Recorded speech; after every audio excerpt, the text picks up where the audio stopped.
এই মুহূর্তের breaking news, মালদায় রামনবমী পালন করতে বারণ করা হয়েছে রামনবমী পালনে। এবং এই মারাত্মক অভিযোগ মোথাবাড়ির হিন্দুদের, রামনবমী পালনে পুলিশের বারণ। পুলিশ নাকি বারণ করে দিয়ে গেছে, উত্তেজনা হতে পারে, সে কারণে রামনবমী পালন যাতে না করা হয়। বাড়ি বাড়ি গিয়ে পুলিশের নাকি এই অলিখিত নির্দেশ। মোথাবাড়ির মানুষজন তারা প্রশ্ন করেছেন যে কিসের জন্য এই নির্দেশ, কোথায় আছে এই নির্দেশ।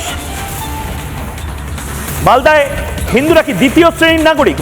বাংলার পুলিশ না বাংলাদেশের পুলিশ, যারা এই মুহূর্তে এই ধরনের অলিখিত নিয়ম চালু করার চেষ্টা করছেন, তারাই অভিযোগগুলো করছেন। আবারও বলছে, এগুলো অভিযোগ, এই মারাত্মক অভিযোগ যারা করছেন, এই 1% অভিযোগও যদি সত্যি হয়, বাংলার হিন্দুদের নড়ে চড়া বসা উচিত। দেখাবো মোথাবাড়ির মানুষজন এটা নিয়ে কি বলছেন। বন্ধ করছে আইসিএস এ, রামনবমী উৎসব হবে না। আমরা ভেবেছি রামনবমী আমরা করব, আমাদের রক্ত যাবে, জীবন যাবে, করবেন বলছেন, করবো।